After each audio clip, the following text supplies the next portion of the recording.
حضرت تمیم داری رضی اللہ تعالی عنہ بیان کرتے ہیں کہ ہم حضور نبی کریم صلی اللہ علیہ وآلہ وسلم کی بارگاہ اقدس میں حاضر تھے کہ ایک اونٹ بھاگتا ہوا آیا اور حضور نبی اکرم صلی اللہ علیہ وآلہ وسلم کے سر انور کے پاس آ کر کھڑا ہو گیا، جیسے کان میں کوئی بات کہہ رہا ہو۔ آپ صلی اللہ علیہ وآلہ وسلم نے فرمایا کہ اے اونٹ، پرسکون ہو جا، اگر تو سچا ہے تو تیرا سچ تجھے فائدہ دے گا، اور اگر تو جھوٹا ہے تو تجھے اس جھوٹ کی سزا ملے گی۔ بے شک جو ہماری پناہ میں آ جاتا ہے اللہ تعالیٰ بھی اسے امان دے دیتا ہے، اور ہمارے دامن میں پناہ لینے والا کبھی نامراد نہیں ہوتا۔ ہم نے عرض کیا کہ یا رسول اللہ صلی اللہ علیہ وآلہ وسلم، یہ اونٹ کیا کہتا ہے؟ آپ صلی اللہ علیہ وآلہ وسلم نے فرمایا کہ اس اونٹ کے مالکوں نے اسے ذبح کر کے اس کا گوشت کھانے کا ارادہ کر لیا تھا، سو یہ ان کے پاس سے بھاگ آیا ہے اور اس نے تمہارے نبی سے مدد مانگی ہے۔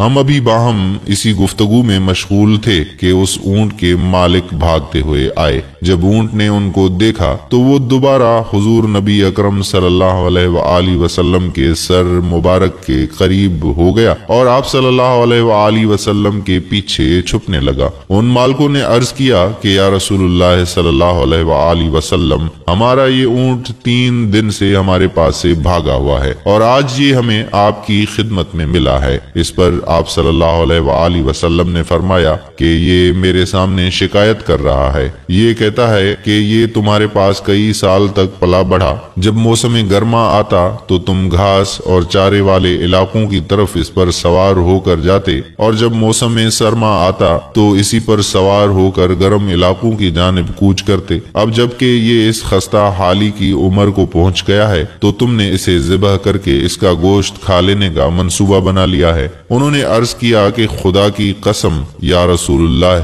صلی اللہ علیہ وآلہ وسلم، یہ بات بالکل اسی طرح ہے جیسے آپ نے بیان فرمائی۔ اس پر حضور صلی اللہ علیہ وآلہ وسلم نے فرمایا کہ ایک اچھے خدمت گزار کی اس کے مالکوں کی طرف سے کیا یہی جزا ہوتی ہے؟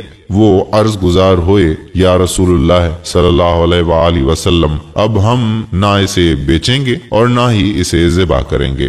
اس کے بعد آپ صلی اللہ علیہ وآلہ وسلم نے اس اونٹ کو ان سے 100 درہم میں خرید لیا اور پھر فرمایا اے اونٹ جا، تو اللہ تعالیٰ کی رضا کی خاطر آزاد ہے۔ اس اونٹ نے حضور صلی اللہ علیہ وآلہ وسلم کے سر مبارک کے پاس اپنا منہ لے جا کر کوئی آواز نکالی تو آپ صلی اللہ علیہ وآلہ وسلم نے فرمایا آمین۔ اس نے پھر دعا کی، آپ صلی اللہ علیہ وآلہ وسلم نے پھر فرمایا آمین۔ اس نے پھر دعا کی، آپ صلی اللہ علیہ وآلہ وسلم نے پھر فرمایا آمین۔ اس نے جب چوتھی مرتبہ دعا کی تو آپ صلی اللہ علیہ وآلہ وسلم آپ دیدہ ہو گئے۔ ہم نے عرض کیا کہ یا رسول اللہ صلی اللہ علیہ وآلہ وسلم، یہ اونٹ کیا کہہ رہا ہے؟ آپ صلی اللہ علیہ وآلہ وسلم نے فرمایا کہ اس نے پہلی دفعہ کہا اے نبی مکرم صلی اللہ علیہ وآلہ وسلم، اللہ تعالیٰ آپ کو اسلام اور قرآن کی طرف سے بہترین جزا عطا فرمائے۔ میں نے کہا آمین۔ پھر اس نے کہا کہ اللہ تعالیٰ قیامت کے روز آپ کی امت سے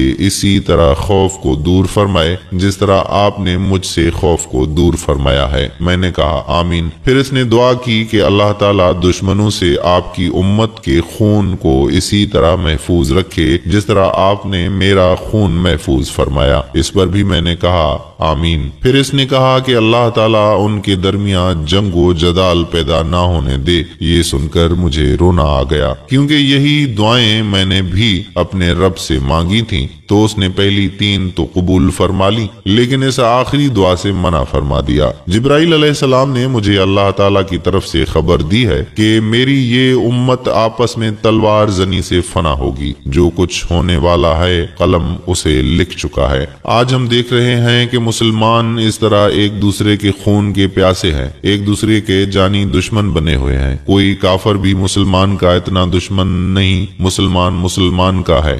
ہمیں چاہیے کہ ہم اللہ کی رسی کو مضبوطی سے تھام لیں، فرقہ واریت کو ختم کر لیں، آپس میں بھائی بھائی بن جائیں اور ایک امت بن جائیں۔ اللہ تعالی ہمیں گناہوں سے بچنے اور نیک اعمال کرنے کی توفیق عطا فرمائے۔ آمین ثم آمین۔ اگر آپ کو ہماری یہ ویڈیو اچھی لگی ہو تو اس ویڈیو کو لائک اور اپنے دوستوں کے ساتھ فیس بک اور واٹس ایپ پر ضرور شیئر کیجیے گا، اور ابھی تک اگر آپ نے ہمارے اس چینل کو سبسکرائب نہیں کیا تو ضرور سبسکرائب کر لیجیے گا اور بیل آئیکن کو کلک کرنا مت بھولیے گا تاکہ ہماری ویڈیوز سب سے پہلے آپ تک پہنچتی رہیں۔ Thanks for watching.